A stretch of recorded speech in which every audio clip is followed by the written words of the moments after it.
আচ্ছা, ফেসবুকে আমরা যেটা দেখি বাস্তবে কি সেটা তেমনই থাকে? আর ফেসবুকে যখন যেই বিষয়টা নিয়ে ভাইরাল হয় তখন সেই বিষয়টা নিয়ে নানা রকমের কথাও কিন্তু শোনা যায়। আর এভাবেও আমরা তো হুজুকে বাঙালি, আমরা যেটা একবার শুনি সেটা নিজে না দেখা অবধি শান্তি পাই না। তার মধ্যে আমিও একজন। আমিও যখন থেকে শুনেছি এই প্লেসটার কথা যেখানে নাকি অল্প দামে সবকিছুই পাওয়া যায়, সেইখানেই যাওয়ার জন্য বেকুল হয়ে গিয়েছিলাম। গিয়ে যে এত হতাশ হব তা কখনোই ভাবিনি। তো আসসালামু আলাইকুম এভরিওয়ান, আশা করি সবাই ভালো আছেন। গিয়েছিলাম ফেসবুকে most viral place mister DIY তে। এখানে কিনা সবকিছুর প্রাইসই খুবই রিজনেবল থাকে।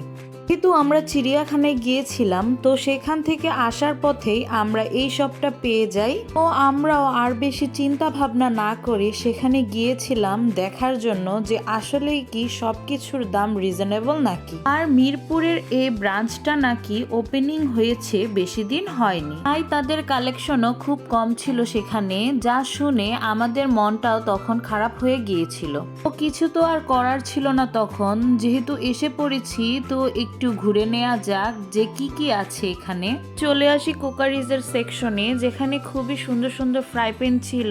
আসলে রান্না করার জন্য আমাদের যা যা প্রয়োজন সেখানে সেগুলো সবই ছিল। আর এই দিক দিয়ে আমার হাজবেন্ড আমাকে প্লাসমেট দেখাচ্ছিল টেবিলের জন্য যে নিব কিনা। দেন সেইখান থেকে চলে আসি ফটো ফ্রেমের এই দিকে। এখানে এসে দেখি আপু এখানে ফটো ফ্রেম দেখছিলেন, আমাকেও দেখাচ্ছিলেন যে কেমন এইগুলো।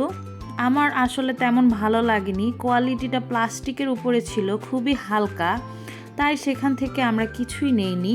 অ্যান্ড সেইখান থেকে চলে আসি ফ্লাওয়ার দেখতে। এখানে অনেক কোয়ালিটির ফ্লাওয়ার ছিল, এগুলোর প্রাইস একটু বেশি ছিল কিন্তু এইগুলোর প্রাইস আবার কিছুটা রিজনেবলই ছিল, এটা আমার মনে হয়েছে। দেন তার পাশেই সক্স দেখতে পেলাম, যেখানে অনেক কোয়ালিটির অনেক ভ্যারাইটির সক্স ছিল ছোট বড় সবার জন্য। সেখানে গিয়ে আমার এই সক্সটা খুবই ভালো লেগে যায়, যেটা দেখতে খুবই কিউট ছিল আর এটার প্রাইস মেবি ছিল 150 টাকা। সেইখান থেকে উপরে চলে যাই আমি। শপটা যেহেতু ছোট ছিল তাই উপরেও একটা সেকশন ছিল শপের। এখানে ছিল বাচ্চাদের টয় আর মেয়েদের জুয়েলারি আইটেম। আর এই তো উপরে উঠতেই চোখে পড়ে গেল জুয়েলারি আইটেমগুলো, যেটার প্রাইস আমার কাছে তুলনামূলক রিজনেবলই লেগেছিল অন্য সব জায়গার থেকে কিছুটা। এইখানে অনেক কোয়ালিটিরই জুয়েলারি ছিল।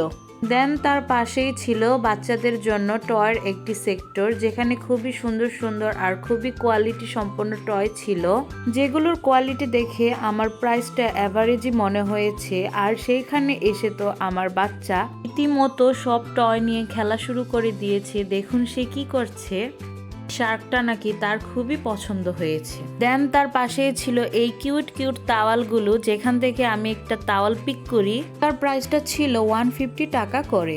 সেইখান থেকে আমরা বের হয়ে যাই, কারণ বাচ্চাদের অনেক ক্ষুধা লেগে গিয়েছিল, তাই আমি সেটার ক্লিপ আর নিতে পারিনি।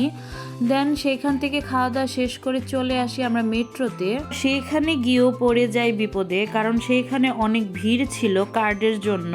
আর এই তো কার্ড নিয়ে চলে আসি মেট্রোতে ওঠার জন্য।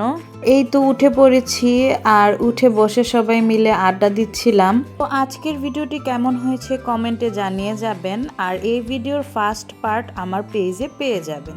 Thanks for watching.